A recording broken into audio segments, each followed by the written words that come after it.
Hey everybody, welcome to the Bullseye channel. Today I've got something very special for you. What I'm going to do today is I'm going to compare the brand new Pardini SP High-Tech with a Pardini SP Bullseye. Both of these are in their original condition, and as you can see, because of the empty timber indicators, they are unloaded. So let's go in here, let's zoom in a little bit. Yeah, you like that, don't you? All right. And let's see if I can align it.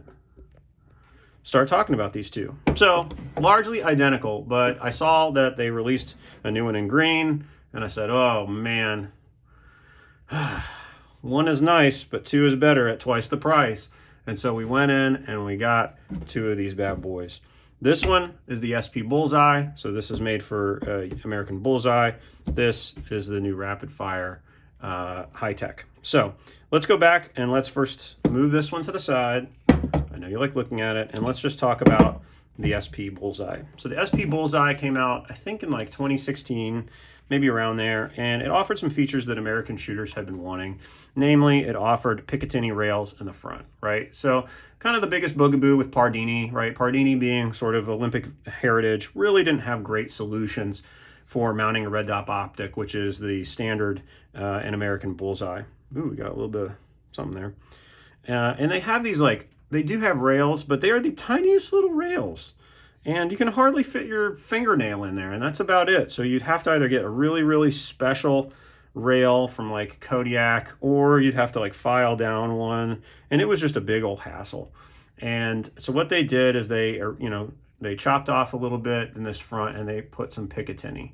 And what that allowed you to do was at least get a dot up there pretty far forward. So it became pretty front heavy, and you could at least put one scope ring on it. And that was enough for the Pardini. I don't intend to use it for that, but they kind of had these, and that's what it came with. So that's the Bullseye. Because it's the Bullseye also, and it's it's not the rapid fire variant, it has a heavier bolt. A heavier bolt's gonna kind of keep the bolt in place a little bit longer, and is supposed to give you a little bit better accuracy. It's the exact same trigger, it's got the exact same trigger adjustment, and it's the sort of like standard fare for Pardini. And I'm really excited to have it. I actually shot this thing yesterday, kind of getting reused to a Pardini trigger, and really liked it. I also like that it says Bullseye on the side. But let's go ahead and take a look. Here are the magazines to show you. Obviously the magazine is unloaded. These metal magazines are super expensive and pretty reliable, but yeah, I like them. So comes with some decent magazines. Let's go ahead and put that in there. Let's move that to the side. All right. And then you start Googling, you say, hey, I just want to learn a little bit about it. You're waiting for it to come in, and boom, then they say this thing, and it's green, and you have to have it. So let's talk first, other than the color, as to what is different. Really, there isn't a whole lot different on this variant. The internals are DLC coded now. So it's got a little bit of, I guess, additional benefit to the inside, maybe corrosion resistance, maybe, like the, whatever that factor is that makes them a little bit, not slicker, but I don't know, somebody knows the term. It's got the same stupid little rail here. It doesn't, because it's made really just for Olympic rapid fire. It doesn't have the cutouts here for Picatinny, which is totally fine. It's got the same rear sights that are awesome, by the way, and the same front sight. Being the rapid fire variant, it's got some tungsten in here. It's got the heavier weights, but it's the same sort of weight pattern. And then if you can see, you can look down here, that the holes for the magazine catch are a little bit, oh no, actually they're exactly the same.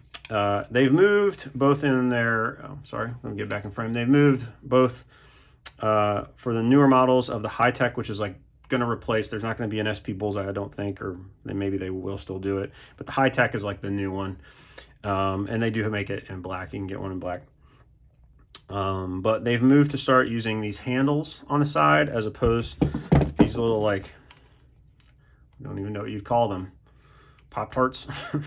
These have always, like, not been cumbersome, but like I always rack them like that, and you hold them like that, really. With these, and they're heavier on the non-rapid fire versions, the sport pistol versions. Oop, get back in there, go to your home. Theirs are just great to hold. So pretty cool. Has the rapid fire bolt, obviously, so it's going to cycle a little bit faster. Yeah, that's pretty much it. So there you go. That's the difference. Let me know if you were to have one of these, which one do you want? Do you think the green is cool, or do you think the green is like meh and you still want it black? They didn't make it in pink and they didn't make it in purple, or else we would have a whole different color here. Thanks for watching. Hope you're doing well. Hold hard, shoot straight. Leave you with the three rules for life. Rule 1, don't be a jerk. Rule 2, take care of yourself. And of course, rule 3, help other people. Thanks again. Have a great day.